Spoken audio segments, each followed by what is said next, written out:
ماضی میں ہم نے دیکھا کہ چاند کے جو فیصلے آتے ہیں فیصلہ وہ تاخیر کا شکار ہوا اور رات 11 بجے تک بھی اس کے حوالے سے حتمی فیصلہ کیا گیا عید کے چاند کے حوالے. تو اس میں کچھ کیونکہ دیہی علاقوں کے لوگ جو ہوتے ہیں وہ اکثر اس وقت تک سو چکے ہوتے ہیں اور صبح وہ سحری کے لیے اٹھتے ہیں اور روزہ رکھ لیتے ہیں اور اس کے بعد انہیں معلوم پڑتا ہے کہ نہیں آج عید ہے. اور اس حوالے سے کیا حکم ہے، یا اگر وہ کوئی روزہ رکھ لیتے ہیں، یا کچھ لوگ ہوتے ہیں جو اتنی تاخیر سے فیصلے کو تسلیم ہی نہیں کرتے کہ اگر چاند نظر آنا ہوگا تو فیصلہ 8 بجے تک 7 بجے تک آ چکا ہوتا اور وہ اگلے دن روزہ رکھ لیتے ہیں. تو اس حوالے سے آپ دیکھیے، ہمیں ٹرینڈ کے بجائے حقائق کا سامنا کرنا چاہیے. حقائق یہ ہیں کہ خود صحابہ اکرام کے زمانے میں اگلے دن اطلاع آئی ہے کہ کوئی شخص دور دراز سے آیا، اس نے آگے کہا، یا کوئی قافلہ آیا، اس نے کہا کہ ہم نے چاند دیکھا ہے. تو حقائق یہ ہیں کہ کمیٹی جو ہے اس کے پاس ایک فیصلہ کرنے کی ذمہ داری ہے، گواہوں کو پرکھنے کی ذمہ داری ہے. آپ دیکھیں ہمارے ملک کے اندر جسٹس سسٹم میں وہ کس چیز پر ڈیپینڈ کرتا ہے؟ گواہیوں پر ڈیپینڈ کرتا ہے، ایویڈنس پر ڈیپینڈ کرتا ہے. تو ایک فیصلہ ہونے میں سالوں لگ جاتے ہیں. تو گواہی کو جانچنا آسان نہیں ہے، اس کے مرحلے ہیں. میں نے عرض کیا کہ جب یہ ساری چیزیں ہو رہی تھی، ہم پشاور میں بیٹھے تھے اور بہاولپور سے کمیونیکیشن ہو رہی ہے ہماری، کوئی اس میں ہمیں 1 گھنٹہ لگا ہوگا. اور یہ گواہی ایسا نہیں تھا کہ مغرب کا وقت ہوا فوراً آ گئی. یہ گواہی ہمارے پاس آئی ہے کوئی 9 بجے. اب 9 بجے گواہی آئی ہے. اب ہم نے اس کا جو ہے نا وہ جانچ پڑتال کرنا شروع کی. 1 گھنٹہ اس میں لگ گیا. اب ایک ہوتا ہے آپریشن یہ ہوتا ہے کہ مختلف افراد گواہیوں کو لے کے اس کی جانچ پڑتال کر رہے ہوتے ہیں. پھر سب اپنی جو ہے نا وہ فیڈ بیک دیتے ہیں کہ بھئی میرے پاس یہ چیزیں ہیں، اب کمیٹی اس کے بارے میں کیا کہتی ہے. پھر آپس میں ڈیبیٹ ہوتی ہے. کلیئرٹی ہو جاتی ہے تو ہم اتفاق کر لیتے ہیں، کلیئرٹی نہیں ہوتی تو مزید چلو طب آگے بڑھتے ہیں. تو چونکہ یہ کوئی سوئچ نہیں ہے کہ سوئچ دبا دیں گے اور اعلان ہو جائے گا. حالات و واقعات پر چاند جو واضح ہوتا ہے. پچھلے سال رمضان کا مہینہ تھا تو ہمیں پتہ تھا کہ چاند نظر آنے کا امکان 200% ہے، اور ہم چھت سے اتریں گے تو چاند نظر آ چکا ہوگا. یعنی اگر موسم صاف ہوا تو خود ہمیں نظر آ جائے گا، ورنہ لاہور سے اور دیگر ایریاز سے تو وہی آ جائیں گی. اور یہی ہوا. تو بعض 3 مرحلے کم از کم ہوتے ہیں چاند کے حوالے سے. ایک ہی ہوتا ہے کہ چاند نظر آنے کا امکان نہیں ہے سائنسی اعتبار سے. ایک ہی ہوتا ہے کہ چاند نظر آنے کا امکان ہے، بہت واضح امکان ہے، لیکن پورا ملک ابرآلود ہے. یا پھر یہ ہے کہ بہت کمزور امکان ہے. اور ایک یہ ہے کہ واضح چاند موجود ہے. تو یوں ڈیپینڈ کرتا ہے کہ موسمی صورتحال کیسی ہے اور سائنسی اعتبار سے جو چاند کی پوزیشن ہے وہ کیا ہے. مجھ سے بتائیے گا کہ چاند کا جو ربیعت کا عمل ہے اس کا آغاز کیسے ہوتا ہے، اور یہ کہ آپ اس اجلاس کے ساتھ یا کمیٹی کے ساتھ کب سے منسلک ہو؟ میں ویسے 4 سال سے ہوں. تو انتظامی اعتبار سے تو وزارت مذہبی امور جو ہے وہ انتظامات کو دیکھتی ہے، اور ہماری کچھ سالوں سے کوشش ہے کہ ہم تمام کے تمام جو صوبے ہیں اس میں جا کے اجلاس کریں. رمضان کا اجلاس پشاور میں کرتے ہیں عام طور پر، اور اسلام آباد میں عید کا اجلاس، بقرعید کا جو اجلاس ہے وہ کراچی میں ہوتا ہے، اور محرم کا اجلاس کوئٹہ میں ہوتا ہے. یہ ایک پریکٹس ہے گزشتہ دنوں کی، اس میں کمی بیشی بھی ہو سکتی ہے.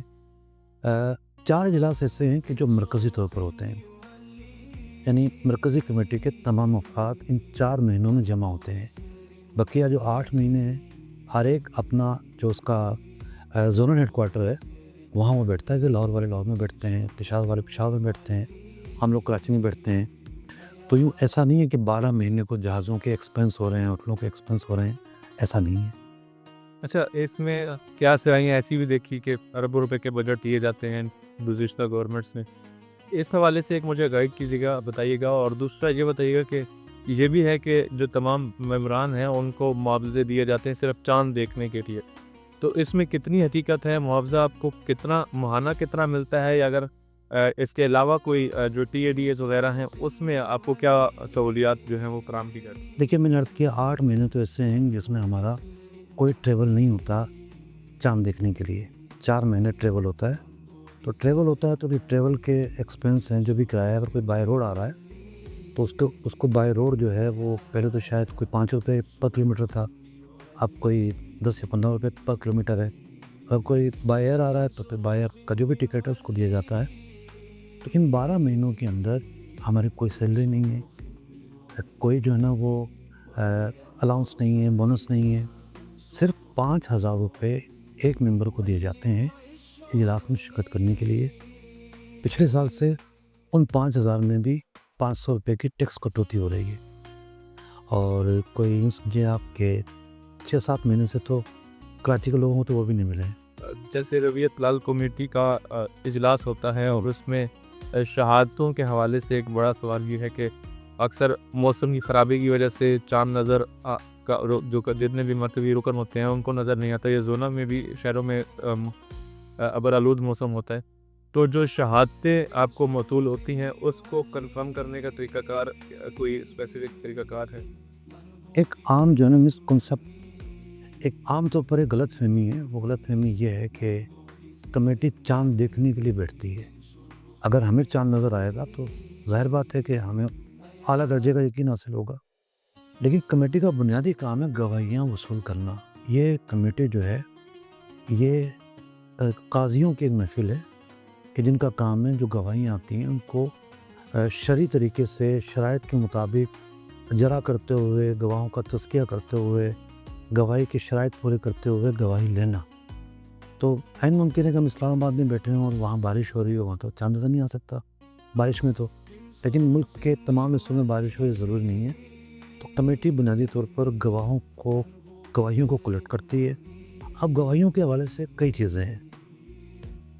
मिसाल के तौर पर अगर मौसम अबर आलूद है तो जम्मे गफ़ीर की गवाही ज़रूरी नहीं है। अगर कोई मतला साफ़ है तो एक बंदे ने बोल दिया, 2 बंदे ने बोल दिया, उसकी गवाही नहीं मानी जाएगी। कसीर अफराद गवाही दें, जब गवाही मानी जाएगी। तो बहुत सारे लोग कह रहे होते हैं कि आप गवाहियाँ नहीं मानते, मतलब साफ़ होता है। एक बंदा उठ के कहता है लाखों के शहर में से कि मैंने चांद देखा है, तो ऐसी की गवाही रद्द कर दी जाती है। हाँ, मतला अबर आलूद है, बादल हैं, तो फिर जाके तहकीक होती है कि क्या सूरत हाल है। और आम महीनों के अंदर 2 अफराद की गवाही ज़रूरी होती है। लेकिन रमज़ान की जो गवाही है उसमें अगर मतला अबर आलूद है, एक फ़र्द की गवाही से भी फ़ैसला हो सकता है। और माजी में हमने एक फ़र्द की गवाही पर भी फ़ैसला किया है। जो कमेटी है इसमें कितने ग्रान शामिल हैं? कौन कौन से, क्या सिर्फ मजहबी रुकन हैं या दूसरे इदारे भी शामिल हैं, और कौन से इदारे हैं?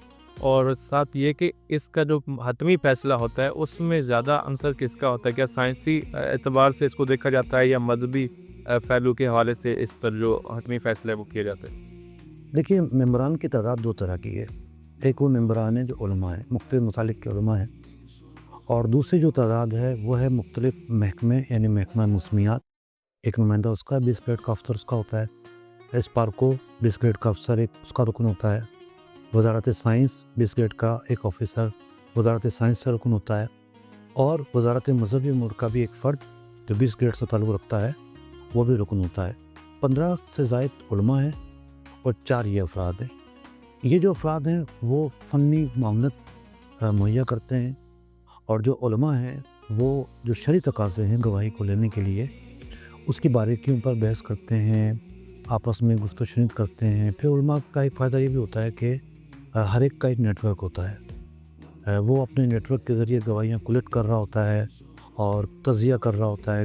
कहीं से कोई गवाही आ गई, अब पता चला कि एक बदकिरदार आदमी है, सिर्फ मीडिया फेम के लिए वो आना चाहता है, तो हम मकामी उलमा की तरफ उसे रेफ़र करते हैं कि ये जो बंदा है ज़ाती किरदार के एतबार से क्या है, क्या आप इसके चाल चलन से मुतमईन हैं? तो जो लोकल उलमा हैं बाज़ औक़ात दूर दराज एरिया से कोई गवाही आती है। अब देखें ना, फ़ोन की गवाही है और पता नहीं दुनिया किस मुल्क में बैठा हो, ये भी एहतमाल है। तो उसको हम पहले तो लोकल एरिया से जोड़ते हैं कि कहाँ से बात कर रहे हो, उसकी फ़र्दी तौर पर उसकी तहकीक होती है।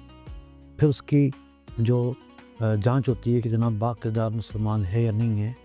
फिर हम वहीं के किसी आलिम को अपना नुमाइंदा बनाते हैं कि आप इनकी गवाही ले हमारी तरफ से। तो गवाही के अल्फाज होते हैं, उस तरीके से वो गवाही लेते हैं और फिर वो हमें वो गवाही भेजते हैं। एक शरई तकाज़ा था वो पूरा करते हैं। कुछ ममालिक जैसे कमरी कैलेंडर को तस्लीम करते हैं और उसके मुताबिक अपने त्यौहार जो हैं रमज़ान या ईद की तरफ जाते हैं। और पाकिस्तान में भी माजी में इस तरह की पेशरफ्त करने की कोशिश की गई साबिक़ा हुकूमत की जानिब से। इस हवाले से क्या इख्तलाफ है रवियत कमेटी के साथ और जो वजारत थी उनके साथ कि वो कमरी कैलेंडर और चाँद देखने का जो अमल है प्रॉपर, क्या इन दोनों में कोई वाज़ह फ़र्क है? पाकिस्तान की कौमी असम्बली और सेनेट जो रोयत हिलाल एक्ट है उसको पास कर चुकी है। इसका सिर्फ बतौर कानून निज़ाम का हिस्सा बनना बाकी है। जहाँ तक आपने बात की है दीगर ममालिक की और कमरी कैलेंडर की, नो डाउट बहुत सारे लोग ममालिक जो है वो कमरी कैलेंडर का एतबार करते हैं और वहीं से गलतफहमी पैदा होती है। बहुत सारी चीज़ों में गलतफहमी पैदा होती है। मिसाल के तौर पर जमादुल उला, इस साल की जो जमादुल उला है इसमें चाँद मक्का के वक्त के मुताबिक चाँद गुरूब हो रहा था ऐन सूरज गुरूब होने के वक्त। यानी दुनिया का कोई भी आला इस पोजीशन में चाँद नहीं देख सकता, लेकिन उसके बावजूद इन ममालिक ने जो है वो चाँद का ऐलान किया, क्योंकि ये ममालिक एतबार करते हैं मून बर्थ का। चाँद 8 घंटे पहले जमादुल में पैदा हो चुका था, उन्होंने मून बर्थ के मुताबिक ऐलान किया। तो हदीस पाक में सुमू लिरुयतिही वफ्तिरू लिरुयतिही कि चाँद देख कर रोज़ा रखो, चाँद देख कर ईद करो।